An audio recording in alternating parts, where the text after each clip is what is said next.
I was welcome to our channel. ఈ వీడియోలో మనం మెయిన్‌గా మాట్లాడబోయే విషయం ఏంటంటే, నిన్న జూన్ 4వ తారీఖున రాష్ట్ర వ్యాప్తంగా వైఎస్ఆర్‌సీపీ పార్టీ తరపున వెన్నుపోటు దినోత్సవం. ఆ కార్యక్రమాన్ని రాష్ట్ర వ్యాప్తంగా చేశారు.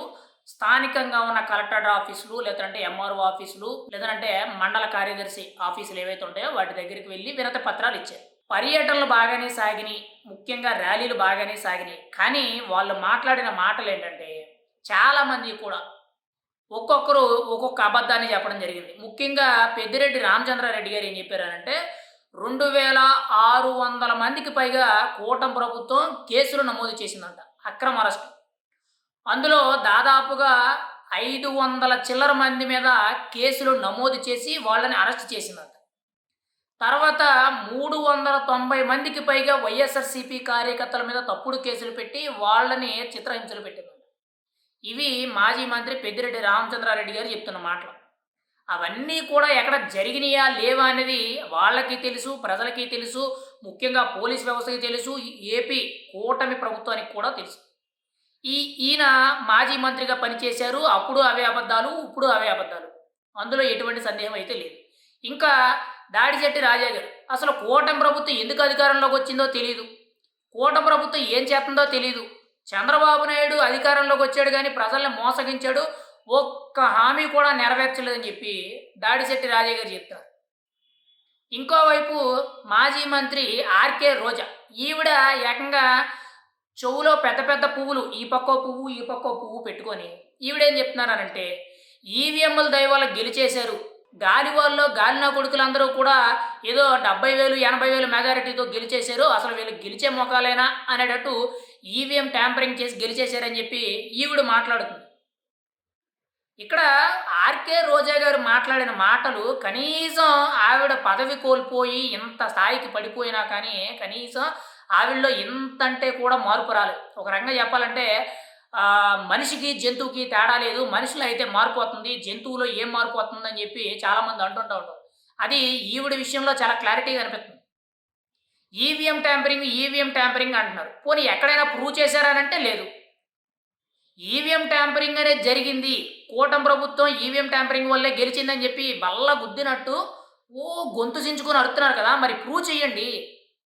మరి 151 స్థానాలు గెలిచిన 2019లో మరి మీరు దేన్ని బట్టి గెలిచారు? అంటే మీరు కూడా ఈవీఎం ట్యాంపరింగ్ చేశారనేనా? లేదనంటే మీకు మామూలుగా ప్రజలందరూ కూడా మిమ్మల్ని నెత్తిన పెట్టుకొని చూసుకొని మీకు అందరూ కూడా ఓట్లేసేసారా? ఒకసారి ఆలోచించాలి కదా! మీకు ప్రజలే అవకాశం ఇచ్చారు. కూటమి ప్రభుత్వానికి ప్రజలే అవకాశం ఇచ్చారు. ప్రజలు అనుకున్నారు కాబట్టే ప్రభుత్వాన్ని తిరగబెట్టి మిమ్మల్ని గద్దె దించి వాళ్ళని సింహాసనం మీద కూర్చోబెట్టారు. రాజన్న బిడ్డ ఒక్కసారి అవకాశం ఇద్దాము, తండ్రి లేని బిడ్డ కష్టపడుతున్నాడు రాజకీయాల్లో అని చెప్పి ఆయనకి ఒక అవకాశం ఇచ్చారు. గతంలో ఆల్రెడీ 2014 ఎన్నికల్లో ఆయన ఓడిపోయాడు. కొంతవరకు కూడా ప్రజల్లోనే తిరుగుతున్నాడు. ఈయన కూడా చాలా హామీలు ఇస్తున్నాడు. మరి రాష్ట్రాన్ని ఏ విధంగా అభివృద్ధి చేస్తాడు, ప్రజలకు ఎంత ఉపయోగపడతాడు అనే ఆలోచన మీద ఒక్క ఛాన్స్ అని చెప్పి ఏదైతే అడిగారో ఆ ఒక్క ఛాన్స్‌ని ప్రజలు అవకాశం ఇచ్చి అసలు ఏం చేస్తాడా అని చెప్పి బంగారు పళ్ళెన్ని తీసుకొచ్చి జగన్మోహన్ రెడ్డి గారి చేతిలో పెట్టారు.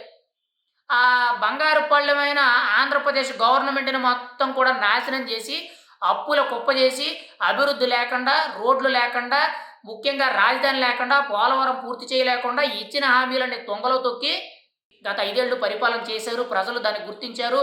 కింద స్థాయిలో ఉన్న నాయకులు కూడా కనీసం ప్రజల దగ్గరలోకి వెళ్ళలేదు. అందుకే ఓడిపోయారు.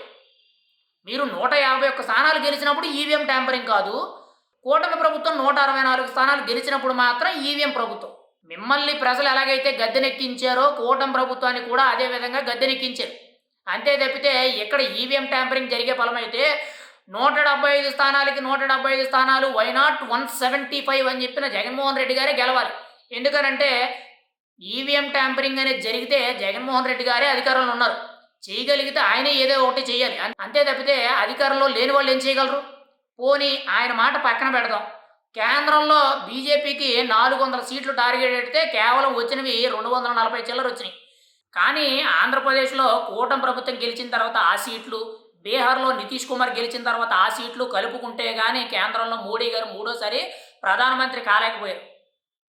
అదొకటి ఆలోచించాలి కదా! ఈవీఎం ట్యాంపరింగ్ అనేది జరిగే ఫలమైతే ఖచ్చితంగా 100కి 100% మోడీ గారు ఖచ్చితంగా ఆ పని చేసేవారు. 400 సీట్లు టార్గెట్ పెట్టేవారు. ఏ పార్టీకి కూడా రాజ్యాంగంలో ఉన్న అన్ని మార్పులు కూడా చేసేవాళ్ళు. బీజేపీ అనుకున్న సీట్లు గెలవలేదంటే కారణం ఏంటి? ఈవీఎం ట్యాంపరింగ్ జరగలేదనే కదా!